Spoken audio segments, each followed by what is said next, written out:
Je sais pas lequel je prends pour faire ma présentation. J'en veux un qui soit un petit peu photogénique. On va prendre Heatwave. Bonjour à tous et bienvenue sur Iris Factice, la chaîne sur laquelle il est obligatoire de sentir bon. Aujourd'hui, on va se pencher, comme promis dans ma précédente vidéo haul, sur les olfactories de Prada. Il s'agit de l'une des deux collections privées de la maison, la deuxième étant les Mirages de Prada, donc qui est une collection qui est plus orientée, très orientale, avec des parfums très puissants. Moi, j'ai préféré me pencher sur les olfactories plus légères. Vous allez voir, il y a plein de choses intéressantes à dire au sujet de cette collection-là. En fait, je vais vous faire deux vidéos Prada, je vais vous faire une vidéo au sujet donc, de ces olfactories là et une vidéo au sujet des infusions parce que je trouve que ce sont les deux plus belles gammes de la maison. L'ensemble de ces 10 parfums a été travaillé par Daniela Andrier, donc le lancement a eu lieu en 2015, ce sont des parfums relativement récents. Alors Daniela Andrier est un nez donc, qui travaille pour la maison Givaudan, qui est une entreprise qui regroupe des nez qui vendent leurs services, qui offrent leurs services, c'est plus élégamment dit comme ça, à différentes maisons de parfumerie. Alors Daniela Andrier est très célèbre pour ses travaux dans 3 principales maisons, donc la maison Prada bien entendu, hein, où elle a créé la plupart des infusions, voire même leur grande majorité, toutes les olfactories, donc les deux collections, et puis d'autres parfums de chez Prada que vous pouvez trouver dans le sélectif. Elle a également beaucoup travaillé pour État Libre d'Orange, hein, je vais pas tous vous les dire, mais chez Was an Anomaly et les Fleurs du Déchet, c'est elle. Et elle a également beaucoup travaillé pour Bottega Veneta. Elle a également travaillé avec Guerlain, donc pour Angélique Noire, donc qui fait partie de la collection L'Art et la Matière. C'est elle qui a créé Kenzo Le Monde est Beau, qui est l'un de mes parfums bonne humeur préférés que vous retrouvez dans mon top K6. Et elle a également travaillé l'eau parfumée au thé bleu de chez Bulgari. Daniela Andrier, c'est vraiment un nez qui a fourni un travail auquel j'accroche. J'aime beaucoup son univers et j'aime beaucoup sa manière de travailler en transparence, notamment les infusions de Prada, mais également, vous allez le voir, ses olfactories. La collection comprend 10 créations, parmi lesquelles j'ai eu 2 coups de cœur, parmi lesquelles j'ai également bien 2 flops ou 2 déceptions dont je vais vous parler, et puis il y en a 3 que je n'ai pas sélectionnées au moment de choisir parce qu'ils étaient trop gourmands et je savais que ça n'allait pas me plaire et que j'allais pas forcément être la bonne personne pour vous en parler. On y va. Qui dit collection privée dit grand luxe et dit présentation plutôt magnifique. Prada, ils sont italiens, on le sait, chez les Italiens c'est toujours très sophistiqué, très abouti en termes d'image et effectivement Prada a super bien travaillé la présentation puisque on retrouve des étuis que vous avez vu aussi dans ma vidéo haul mais qui sont assez magnifiques. Il y a un socle comme ça qui tient plutôt bien le flacon et on retrouve des flacons qui reprennent principalement l'identité Prada puisque vous retrouvez des étiquettes qui sont un petit peu grainées comme ça, je sais pas si vous allez bien voir à la caméra, avec pareil le même travail de matière au niveau du capot et si on regarde bien c'est exactement la même chose sur les infusions. Il y a le bouchon comme ça qui est un petit peu grainé et puis pareil ici un effet cartonné en relief. On le retrouve ailleurs chez Prada également, par exemple ici j'ai la femme en version intense et c'est toujours pareil. Donc il y a vraiment je trouve un style de marque, une ligne, une Prada Touch, on peut le dire comme ça. Les flacons sont assez lourds, ils font chacun 100 ml et puis ils sont accompagnés, ils viennent avec des pochons donc, dans lesquels on peut les ranger notamment pour voyager. Donc à chaque fois il y a bien le nom du parfum qui est repris. Ils ont chacun un petit pochon comme ça que l'on déplie pour transporter son parfum et il y a une illustration pour chaque création. Ça fait toujours plaisir. On a également des capots qui sont aimantés, donc hop, qui se remettent droit, ça paraît, je trouve que ça fait toujours assez luxueux, donc ce sont des flacons qui sont plaisants à manipuler et à regarder quand on les possède dans sa collection. On va rentrer dans le vif du sujet avec eh bien, mon avis au sujet des jus. La maison décrit la collection comme une série de collages, comme des parfums qui cassent plutôt les codes. Alors on va voir en fin de vidéo si je suis plutôt d'accord ou plutôt pas d'accord. Je vais démarrer rapidement sur les 3 jus dont malheureusement je vais pas vous parler, comme ça on pourra rapidement passer à la suite. Donc il y avait le Pink Flamingos, donc celui-ci il était décrit comme une rose légèrement gourmande. J'ai pas voulu m'y aventurer parce que c'est vraiment pas mon truc. Il y avait également le Death on Night. Donc le Day for Night, c'était une ambre apparemment, mais qui avait un côté caramel. Donc ça, pareil, dans les collections privées, ça vire tout de suite au sucre. Et je reconnais, pour en avoir essayé plusieurs dans ce genre de collection privée, que de toute façon, c'était vraiment pas mon truc. Et il y avait également Nuit au soleil. Donc Nuit au soleil est présenté comme un cocktail de fruits, fruits jaunes de mémoire. Ça pareil, j'ai skippé parce que je savais que c'était vraiment pas mon truc. On va démarrer avec Un chant d'amour, donc c'est celui que je trouve le plus léger de la collection et peut-être le plus facile à porter. C'est vraiment une aquarelle de néroli, de fleurs d'oranger et de musc. Je trouve qu'elle ressemble énormément à l'infusion de fleurs d'oranger, donc de la même maison et du même nez, mais je pense qu'il n'y a pas de surprise. Celui-ci est peut-être un petit peu moins, un tout petit peu moins, fleurs d'oranger pâtissière, et il y aura plus de musc dans la formule. Celui-ci, c'est l'un de mes préférés, c'est pas un coup de cœur, mais il est vrai que je l'aime beaucoup. Et c'est un parfum aussi que vous pouvez offrir vraiment sans prendre de risques. Ça, ce sont vraiment des senteurs qui plaisent énormément et qui sont assez discrètes, donc vous êtes sûr de faire un carton plein. Il a un côté un tout petit peu miellé, une pointe effectivement de miel. Et je trouve que c'est ce qui va le rendre peut-être un tout petit peu plus féminin. Mais voilà, donc pour cette première création que je trouve très jolie. On continue avec le Heatwave, donc celui-ci va être très estival, on y retrouve vraiment cette fois-ci un concentré de fleurs blanches tropicales, de vacances, etc. Donc vous retrouvez l'ylang-ylang, la vanille, le frangipanier, la tubéreuse et la datura, donc pour un, oui, comme je vous dis, vraiment un concentré floral qui reste discret, mais qui est quand même énormément soutenu par la tubéreuse et la datura. Il faut aimer ces deux fleurs. Moi, je n'aime pas la tubéreuse, ou du moins, je suis assez difficile en termes de tubéreuse. Donc, pour moi, c'est pas un coup de cœur. Et effectivement, pour l'été, il aura cette note assez, comment dire, des îles assez tropicales qui rappellent les vacances, qui va forcément plaire. Hein. C'est complètement la mode des parfums au monoeil qui sentent un petit peu, voilà, les vacances, la crème solaire, etc. Bon, je pense que vous avez compris l'idée. J'aime bien son nom, Heatwave, la vague de chaleur. Enfin, ça dépend à quel moment de la canicule on est. Hein. Iris Factice, ton humour, tu peux te le garder. Il a une tenue qui est beaucoup plus longue que celle du Chant d'amour, donc que je vous ai présenté juste avant, et c'est la vanille en fait qui va pouvoir prolonger le sillage de façon assez intéressante. Je le trouve assez facile à porter, on a volontiers envie de se doucher avec pour un petit voile exotique sur la peau ou sur les vêtements. On passe ensuite au Tainted Love, donc celui-ci je trouve que c'est l'un des plus clivants. Pourquoi ? Parce que on y retrouve de la violette et c'est une note qui n'est pas facile à trouver dans le monde de la parfumerie, qui malheureusement ne plaît pas à tout le monde. Moi la violette, j'adore ça, donc j'avais beaucoup d'attentes. Concernant celui-ci. On y retrouve après une envolée fruitée de framboise, bien évidemment la violette, une rose également donc, qui se poudre avec cette consoeur, et puis un nuage de musc qui vont être très cocon. Alors celui-ci, je vous le dis, c'est un flop pour moi, parce que je le trouve justement trop poudré. Il est trop en fait. Pour les personnes qui aiment Insolence, je pense qu'il va vous plaire. Celui-ci, pour ceux qui, entre guillemets, je dirais, qui supportent Insolence de Guerlain, parce qu'il faut oser, hein. Moi je l'adore, mais je le trouve beaucoup trop fort et je ne l'assume pas. Je l'ai découvert porté sur un homme pour la première fois et je le trouvais merveilleux sur la peau de cette personne. Comme quoi, il y a des choses qu'on supporte pas sur soi, mais qu'on va trouver absolument magnifiques sur les autres. Mais ça c'est le sujet quand on adore les parfums, on peut pas forcément tous les porter malheureusement. Et en fait celui-ci, il est très cosmétique.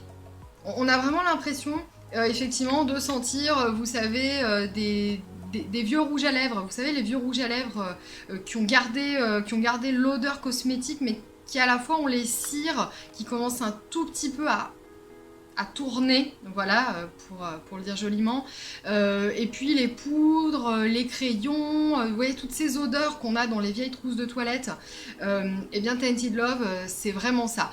Il est un tout petit peu moins fruité et un petit peu moins violette qu'Insolence, parce qu'Insolence, on a vraiment une note de violette qui est prononcée. Je les compare tous les deux, hein, parce que faut bien que je vous aide à vous situer. Alors par contre, le jus est magnifique, hein. Si vous aimez le rose, attention avec l'étiquette bleu ciel comme ça qui contraste, c'est super joli.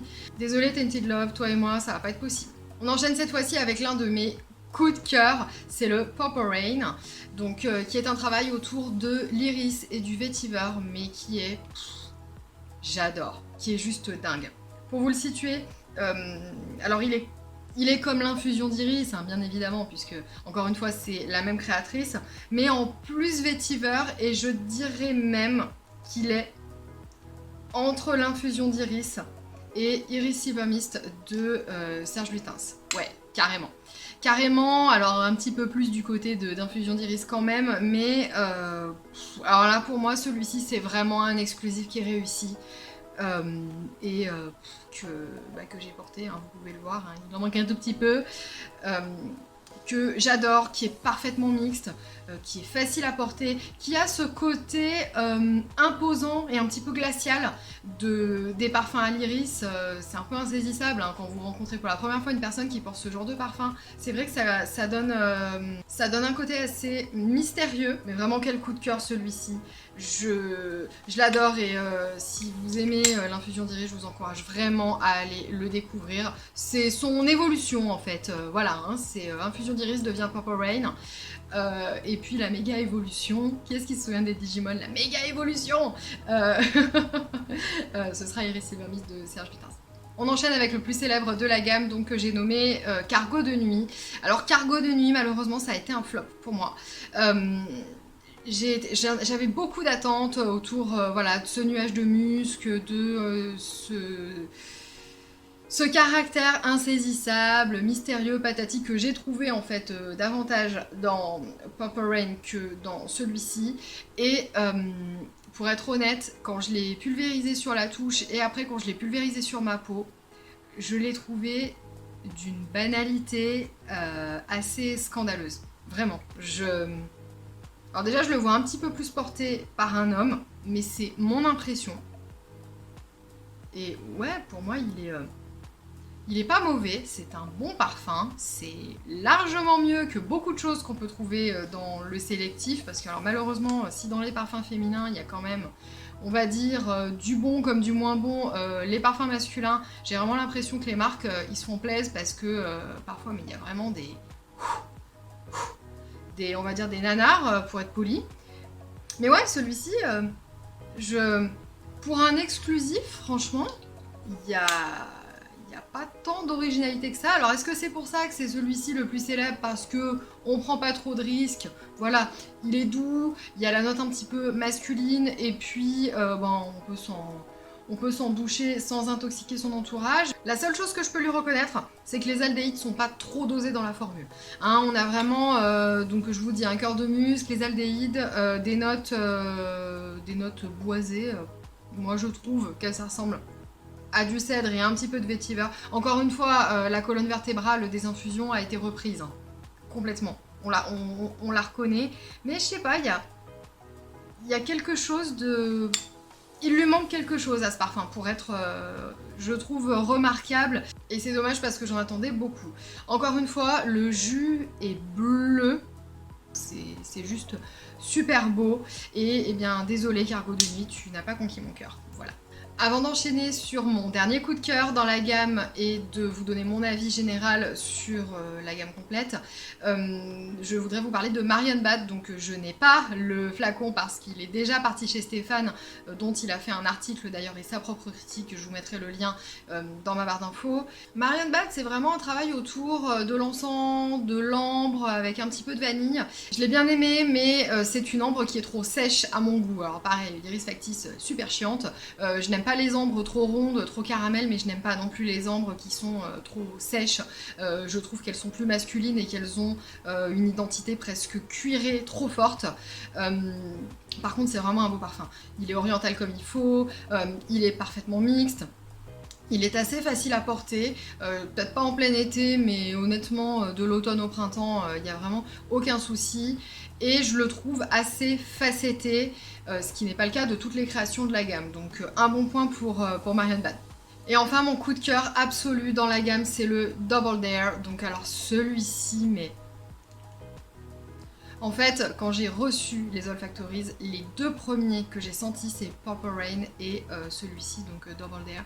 Et je me suis dit, mais waouh, je les veux tous, je suis sûre que je vais tous les adorer, et finalement c'est bien de commencer, ça s'est vraiment fait comme ça, j'ai commencé par la découverte de ces deux-là, et Double Dare, la première chose qui m'est venue en tête, je me suis dit, oh, mais on dirait un vieux Chalimar, même un très vieux Chalimar, je dirais, un Chalimar dans lequel il y a une vanille qui a vraiment confit, qui est plus du tout ce côté, vous savez, un petit peu vanille bourbon, qui peut parfois sembler un tout petit peu trop sucré. Pas dans Chalimar, mais pour les personnes qui sont sensibles à la vanille, c'est le cas. Et dans lequel il y a vraiment les épices et la note cuirée qui a repris le dessus. Et c'est vraiment l'effet que ça m'a fait. Et je l'ai adoré. Et en fait, quand on regarde la formule, il y a tout ce que j'aime. La vanille, l'ambre gris, l'encens, le jasmin, le safran, ça, les parfums au safran, je m'aperçois que j'adore ça en réalité. C'est marrant parce que le safran en cuisine, j'aime pas du tout. Mais alors, en parfum, je trouve que c'est vraiment une note qu'on ne sent pas à proprement parler, mais qui apporte quelque chose au bouquet et qui va venir, je sais pas, lier les épices d'une façon assez spéciale. Double Dare, c'est une déclaration. Je t'adore et je suis très contente de t'avoir dans ma collection. Regardez le jus, encore une fois, il est un petit peu violet celui-ci. Bravo et merci Madame Andrier. C'est pas forcément une surprise pour Iris Factice parce qu'on se rapproche un petit peu quand même de la garlinade, mais alors j'adore vraiment cette interprétation et je vais beaucoup le porter cet hiver, je pense, celui-ci. Pour ce qui est de mon opinion sur la gamme complète, alors, deux très belles surprises. En revanche, un prix qui, selon moi, est quand même trop élevé. 255 € les gars, vous êtes sérieux? 255 € pour 100 ml, sachant qu'il y en a quand même quelques-uns qui sont sympas, mais qui sont pas non plus ultra originaux, c'est-à-dire que ça vaut pas en fait, je trouve, les 255 €. Le travail est bon, mais vous êtes trompés. Il aurait fallu les mettre dans la gamme sélective, ils auraient eu beaucoup de succès parce qu'ils en méritent, mais les mettre dans la collection privée, moi c'est ce que je reproche quand même à beaucoup de maisons, c'est que maintenant des jus qui seraient passés en gamme sélective à des prix sélectifs, maintenant ils sont mis directement en gamme exceptionnelle, en collection privée, etc. Et c'est un peu facile, je trouve. Ça rend vraiment les parfums très cheap, très mauvais, presque inaccessibles, parce que les prix du sélectif, c'est quand même devenu complètement indécent pour du sélectif, et les prix des collections privées, c'est devenu indécent parce que ce ne sont pas des qualités de collections privées. Encore une fois, en fait, j'ai l'impression que tout ça, c'est une évidence. Ça montre bien que les collections privées, bien, ce n'est pas de la niche, au sens vraie niche. Encore une fois, il y a des choses très belles dans plein de collections privées, et il y a des choses qui sont pas exceptionnelles non plus en niche, mais c'est plus rare. La qualité n'est malheureusement pas toujours proportionnelle au prix, et bien, je trouve que cette collection en est bien la démonstration. Alors les deux là, je peux vous dire que par contre, ouais, on est surtout Double Dare. Là, je reconnais que ok, je serais prête à investir.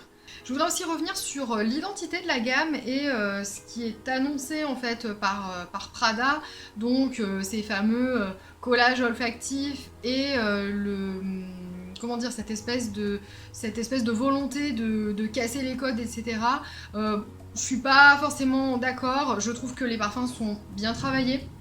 Certains sont très beaux, comme je viens de vous l'expliquer, mais de là à dire qu'on casse les codes et qu'on associe des notes qui sont, entre guillemets, un peu jamais vues entre elles, faut peut-être pas exagérer. Encore une fois, le travail de Daniela Andrier est très bon et on retrouve vraiment sa patte. Par contre, je suis pas sûre qu'elle ait été d'accord pour rédiger des lignes comme ça de storytelling un petit peu capillotracté. Rien que quand on lit le claim, réenchanter l'alliance des contraires, je suis pas trop d'accord. Franchement, si je vous le lis en mode BFM, je vais vous le faire en mode BFM. Une collection de fragrances fondée sur le clash, l'art de la contradiction. L'intellectuel et le sensuel s'entremêlent. Les accents obliques créent le nouveau langage du parfum, sensoriel et inattendu. Des combinaisons surprenantes et captivantes qui font rejaillir la fantaisie débridée de notre inconscient. 75 years later. Conçus comme des collages, les olfactories de Prada illustrent parfaitement la mystique paradoxale de Prada. Obliques et inédits, les olfactories échappent à la convention et capturent des instants de pur contraste. Désolé, mais ça ne veut rien dire. Les gars, quand le travail est bien fait et qu'il est beau, c'est pas la peine d'aller chercher des espèces de poèmes qui n'ont pas de sens. Décrivez la fragrance telle qu'elle est, et d'ailleurs je trouve qu'on y retourne. On classe maintenant les collections par note, il faut que ce soit clair pour le consommateur. Et alors on peut être d'accord ou pas d'accord, moi je trouve que finalement c'est pas plus mal de parler des notes et de parler des ingrédients plutôt que d'inventer, comme je vous dis, des poèmes complètement bizarres. Ou alors c'est que c'est plus la mode et qu'on s'en est lassé, peut-être, je ne sais pas. Si vous voulez ne pas louper ma critique sur les infusions, je vous invite à vous abonner à ma chaîne et à activer la cloche pour ne pas louper la notification. En tout cas, j'ai pris un immense plaisir à découvrir cette collection, j'espère que vous aussi. Dites-moi en commentaire si vous avez entendu parler de cette collection Olfactories, si vous en avez testé certains, lesquels sont vos préférés. Et en attendant la prochaine vidéo, je vous fais plein de poutous parfumés et je vous dis à bientôt.